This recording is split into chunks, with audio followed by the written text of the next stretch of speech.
Hola, yo soy María Camila Monroy Simbaqueva y como les había anunciado la semana pasada, en compañía de Zuli Pardo, vamos a traerles una serie de cuentos navideños del escritor colombiano Osvaldo Díaz Díaz. Hoy, por ser 16 de diciembre, día en el que inician las novenas en Colombia, les quiero compartir una preciosa historia titulada Borrico de Carpintero. Es el asno uno de los animales que hemos tratado con mayor injusticia. El borrico es útil para todo trabajo, sobrio en su alimento, fácil de contentar, paciente para las adversidades y abnegado en el servicio. Sin embargo, hemos hecho de él el símbolo de la estupidez, de la terquedad, de la incapacidad para aprender.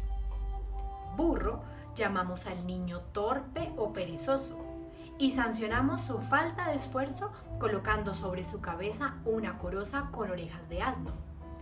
Doble injusticia, primero con el niño y luego con el asno. Esta no es la manera de comenzar un cuento, y menos un cuento de Navidad, pero es el caso que precisamente el protagonista de esta historia será un borrico al que llamaremos Palomo. Palomo había pasado por muchas aventuras y por muchas manos. Cuando chico, su figurita endeble y graciosa servía de diversión y agradaba a todos, porque es difícil hallar un animal pequeño que sea más simpático y divertido que un borriquillo. Pero cuando pasaron esos cortos días de infancia feliz, la vida cayó duramente sobre el pobre Palomo, con el peso de la primera albarda, que nosotros llamamos enjalma. La manera de educarlo fue a estacazos, puntapiés, tirones de las orejas y del rabo y malas palabras. Nadie cuidó de que la albarda o las cinchas sentaran bien sobre su piel y por eso se le hicieron heridas y tolondrones que nadie curó ni se preocupó de aliviar. Cargando pesos tan grandes que vencían su espalda, el pobre borrico fue perdiendo la armonía y gracia de sus formas. La cabeza se le fue cayendo entre las manos, perdió parte del pelo. Las finas patas y cascos olvidaron su soltura y elegancia, y los ojos, antes vivos y bondadosos, se le hicieron mustios y opacos. Fue borrico de alfarero, medio día metido en el barro fétido y amasándolo con sus pobres patas, entumecidas de frío y salpicadas de fango, y medio día cargando una baluma enorme de vasijas por mercados y calles. Fue borrico de aguador, más frío en las patas mientras llenaban los odres y el anheloso respirar para vencer la cuesta del río con plena carga y bajo soles agobiantes. Fue borrico de buhonero, un nuevo martirio, el del hambre, que antes no había padecido porque en el tejar o a la orilla del río había hierba y agua. Pero en los largos caminos y en las prolongadas paradas ante tabernas y mercados solo se respiraba polvo, solo se bebía agua fangosa y recalentada y poco se comía en los yermos corrales de las posadas. Ser borrico de leñador alivió algo su suerte, porque a la sombra de las malezas abunda el buen pasto, pero los estacatos abundaban también con aquel dueño, y las pesadas cargas mal acomodadas dejaban fuera horquetas y espinas que se le hincaban en las carnes durante la jornada. Y así Palomo pasó por muchos oficios que fueron acabando con su vigor y desluciendo su estampa, pero que le enseñaron mucho sobre la humanidad y lo hicieron serio y reflexivo, hasta que un día, en la feria de Nazaret, fue adquirido por un pobre carpintero recién casado. ¿Cómo sería ser borrico de carpintero? Palomo no se hacía muchas ilusiones. Había visto a algunos de sus congéneres como prisioneros entre dos grandes tablones, uno a cada lado de la albarda, cuyas puntas inferiores rozaban el suelo, mientras por los extremos superiores apenas se alcanzaban a asomar las orejas de la bestia de carga. No parecía buen oficio ese. Pero ¿cómo podría escoger otro Palomo si no sabía hablar ni se expresaba de otra forma que no fuera con robuznos y coces que fatalmente conducían a los latigazos, la estaca y el insulto? La casa del carpintero tampoco dio lugar a halagüeñas perspectivas para el borrico. Era pequeña y bastante desmantelada. Sin embargo, tuvo un primer consuelo al ver una fuentecita en el patio. No tendría que cargar agua. La segunda sorpresa fue ver que tampoco tendría que ir por leña. Con la viruta aromosa del taller se encendía el fuego en aquel hogar y con las sobras de la carpintería se le conservaba encendido. Tampoco había que ir a entregar los artefactos que el carpintero fabricaba. No eran muchos y eran pequeños. Vaquitas de 3 y de 4 patas, toscas mesas, cabos para las herramientas, alguna tarima para sentar las canteras de vino o de aceite. Poca cosa que el mismo operario llevaba sobre los hombros. La mujer de la casa, Palomo pensó que sería la hija de su dueño al verla tan niña, le llevaba sobras de la comida y el carpintero le traía buen pienso de heno y lo dejaba remonear en la calle frontera al taller, pero nunca le exigía un servicio. Algo raro pasaba en aquella casa. Nunca una voz airada, nunca un estacazo, nunca una mala palabra, ni tampoco ninguna tarea que hacer. Todo el día se le iba a Palomo en comer bien, beber agua fresca y dormitar a la sombra de un pequeño emparrado y espantarse las moscas con gestos pausados de su cola escasa y sus orejas enormes. Y Palomo, ya sabemos que era reflexivo, comenzó a cavilar. ¿Para qué lo habría comprado el carpintero? En aquella casa no sobraba el dinero como para gastarlo en una compra inútil, ni tampoco abundaban los recursos como para mantener una boca más. Si no había agua que traer, ni leña que acarrear, ni mercancías que llevar a espaldas, ¿para qué un borrico? Y así pasaron semanas y Palomo comenzó a engordar, a echar nuevo pelo, a recuperar un poco de su lozanía. Las viejas heridas quedaron cicatrizadas y comenzaron a borrarse, y sus ojos recuperaron el brillo de otras épocas. Pero seguía cavilando mientras se espantaban las moscas o veía burbujear los cascabeles del agua en la fuente.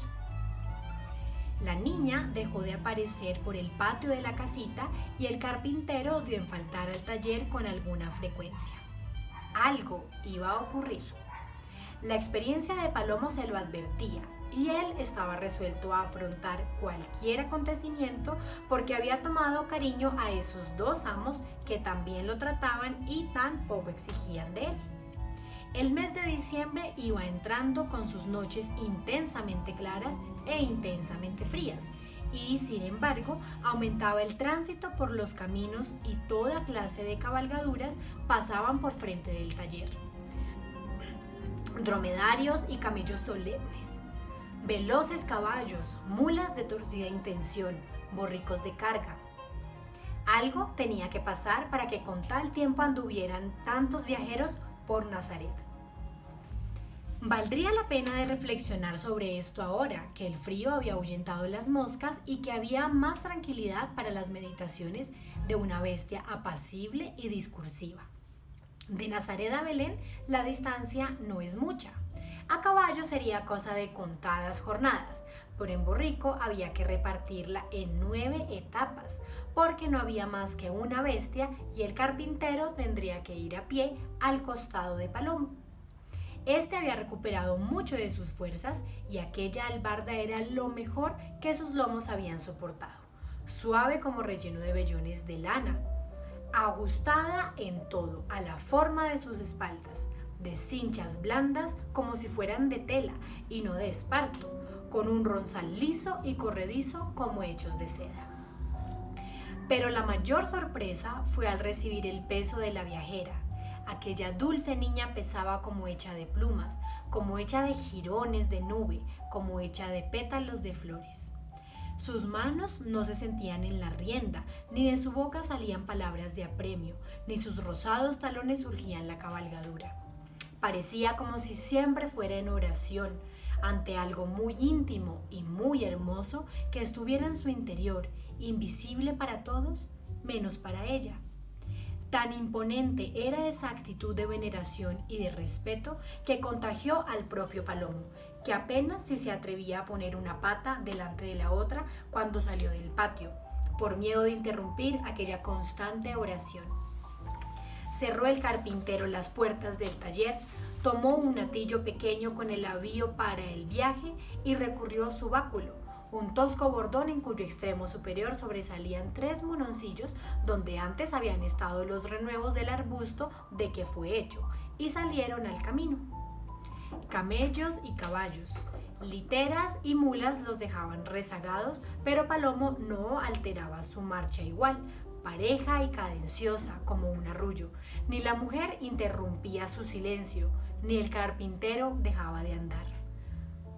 Formaban una mínima caravana taciturna entre las muchas que, vociferantes y apresuradas, cruzaban los caminos de Galilea, de la Samaria y de Judea.